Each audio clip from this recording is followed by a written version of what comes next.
whole thing, just a half-an-hour video, and you can see in basically less than a generation, less than 10 years, they were able to recreate a forest.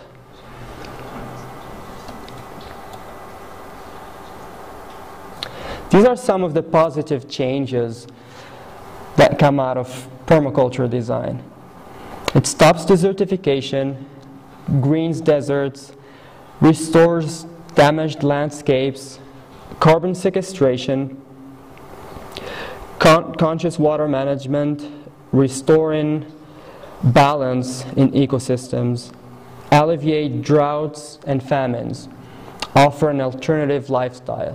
Basically offering an alternative lifestyle to a lot of people who want to get out of industrial, kind of quick-paced globalization and are looking for alternatives. With permaculture, you can actually create abundance and create communities where people kind of restore human connections while living in abundance. And if you see these positive changes as they correlate with the problems that we talked about in the beginning, permaculture almost answers all the crises that we're facing. Really, it's a holistic system. It's not about farming and it's not about gardening. This is something that gives a lot of joy, and that brings us to a personal kind of journey of mine of why I chose permaculture. And it's really because it answered all of these quests that I set for myself, and it was just amazing to discover this concept of permaculture and how I was going to do everything I really wanted to do with just one concept. I lived in the United States from 2003 to 2010, studied philosophy and sustainable technologies. I moved back to Morocco in 2010, mid-2010, and been traveling to a lot of villages and a lot of places in Morocco just to see the state of things, talk to local people, and see what kind of problems we have, and actually also learn from traditional ways of farming, some practices. We have a lot of good things here. They're still sustainable. There's a lot of wisdom that we're sadly losing, but that we can learn from. And basically,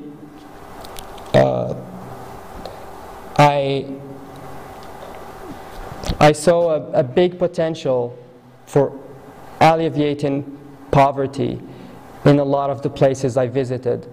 And that's something that really is key here. How to stop famines, how to stop droughts. There's a whole field called permaculture aid work, where you can really make a difference in a lot of people's lives. There's particular courses that you get taught in permaculture aid work, where people learn how to go to places and be effective, create the most positive change in the smallest amount of time, train locals how to sustain those practices, and really just leave it to the locals to get themselves out of droughts, out of famines, out of poverty. There's just a big need for this in our world. And that's just one area that I'm interested in. It's just, how are you going to give back? How are you going to help? There's also almost intellectual learning possibility with this. As there's so much confusion in our times right now. There's just so much information. We have a lot of knowledge, we have a lot of information, but we understand very little, and we apply very little. And being around nature and taking nature as a teacher is, I think, one of the best investments one can make. As Jeff Lawton said, there's been a lot of engineers, doctors, people from different kind of backgrounds coming and embracing permaculture. And what it does is it really brings all their knowledge, all their know-how together. It reorganizes their knowledge. It's almost a therapeutic relationship or interaction with the natural world. Again, this might seem as just a metaphor, but I would really encourage you to spend more time with nature, observing, and just kind of trying to feel that, trying to learn something from the teacher. I'm going to talk about the social kind of repercussions of this. Program or be programmed is a concept that, or a book written by Douglas Rushkoff, where he talks about how humans are always late in parallel with what is actually possible. For example, we get the tools to educate ourselves, to write, and basically we don't utilize those. We actually still are always one step behind in terms of system. And I'm going to play the video where he explains this much clearly. But the point really is we need to start taking matters into our own hands and stop being victims of governmental policies which are very much outdated and do not really serve us. There's so much access to information, to different techniques of doing anything, from schooling to learning, that we can come together and recreate social systems. They're highly evolved. They're actually holistic, something that we believe in, something that is harmonious and makes sense. Instead of just sitting back and being victims of really outdated and unsustainable systems. This is also taking advantage of the open source revolution, because a lot of this knowledge is open source. We're learning from a lot of different people's mistakes. This is the first time in history that this is possible.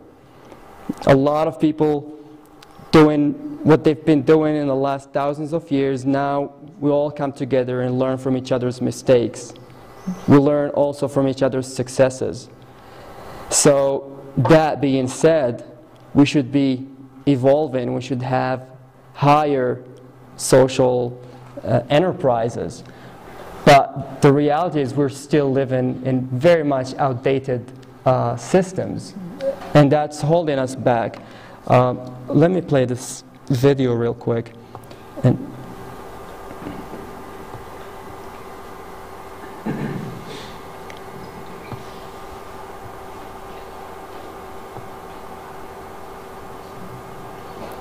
I don't know what we're going to do about sound.